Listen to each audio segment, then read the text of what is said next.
Hello friends, good afternoon. मैं आज बनाब ओलाइছোঁ पनीर बाटार मसला कारि। पनीर बाटार मसला कारि बनाবলৈ काजू बादाम লাগিব অকণমান বেছি কৰি, আৰু কাজু বাদাম কেইটা মই ভাজি লৈছোঁ তেলত অকণমান, আৰু এইফালে পিঁয়াজখিনি লং ইলাচি দি মই ভাজি লৈছোঁ। আৰু এয়া পিঁয়াজখিনি লং ইলাচিৰ লগত ভাজি লোৱাৰ লগে লগে বিলাহীখিনি দি দিছোঁ। বিলাহী মই দুটা লৈছোঁ, পনীৰ যিমানখিনি হয় বিলাহীও সিমানখিনিয়ে লৈছোঁ। মই এতিয়া বিলাহীখিনি সিজি যোৱালৈকে পিঁয়াজৰ লগত ভাজি লৈছোঁ। এতিয়া মই ওপৰত দি দিছোঁ 2 চামুচ পোস্ত দানা, মানে পপি চিড দিলে ক্ৰিমি হয়, বৰ ধুনীয়া। আৰু 2টা শুকান জলকীয়া গুটিখিনি আঁতৰাই মই তিয়াই থৈ দিছিলোঁ গৰম পানীত। এতিয়া জলকীয়া দুটাও দি দিছোঁ, আৰু এনেকৈ অকণমান লাৰি চাৰি পানী অকণমান দি ভালদৰে বিলাহীখিনি সিজাই লৈছোঁ। এয়া বিলাহীখিনি সিজি গৈছে। এতিয়া অন্য এটা পাত্ৰত মই ঠাণ্ডা হ'বলৈ থৈ দিছোঁ, আৰু সেইখন পেনতে মই অকণমান তেল গৰম কৰি পনীৰখিনি ভাজি লৈছোঁ।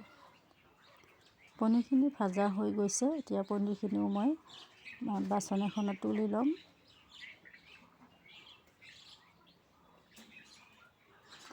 এতিয়া মই এয়া ঠাণ্ডা হৈছে, সেইখিনি মিক্সি গ্ৰাইণ্ডাৰত পিচি লৈছোঁ। কাজু বাদাম আৰু বিলাহী পিঁয়াজৰ যিটো ভাজি আছিলে সেইখিনি মই এতিয়া পিচি লৈছোঁ।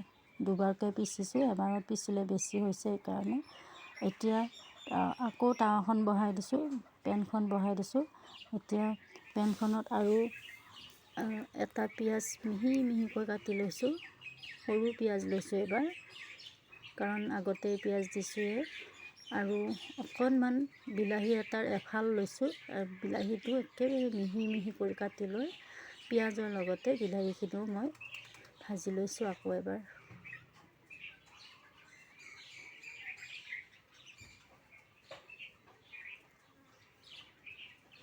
এইখিনি অকণমান ৰঙচুৱা হোৱালৈকে ভাজি লৈছোঁ, যেনেকৈ দালিত চাম্ভৰ মৰা হয় এনেকৈ। এতিয়া মই বেটাৰটো ইয়াতে ঢালি দিছোঁ।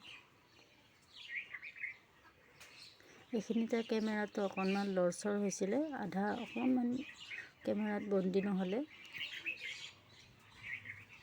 এতিয়া এইখিনি বেটাৰটো পিঁয়াজ আৰু বিলাহীখিনিৰ লগত ভাজি আছোঁ।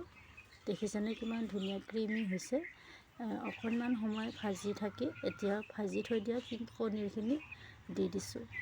একেবাৰে ৰেষ্টুৰেণ্ট ষ্টাইলত এয়া পনীৰ বাটাৰ মচলা কাৰি মই বনাইছোঁ, আৰু ইমান ধুনীয়া হৈছে খাবলৈ। অকণমান নিমখ কম হৈছিলে, অকণমান ওপৰত দি দিছোঁ। এতিয়া একেবাৰে শেষত দিছোঁ কচুৰি মেথি, অকণমান হাতেৰে মোহাৰি দি দিছোঁ। কচুৰি মেথিটো দিলে বৰ ধুনীয়া সোৱাদ আহে। আৰু মই অকণমান গাখীৰৰ চামনি দিছোঁ।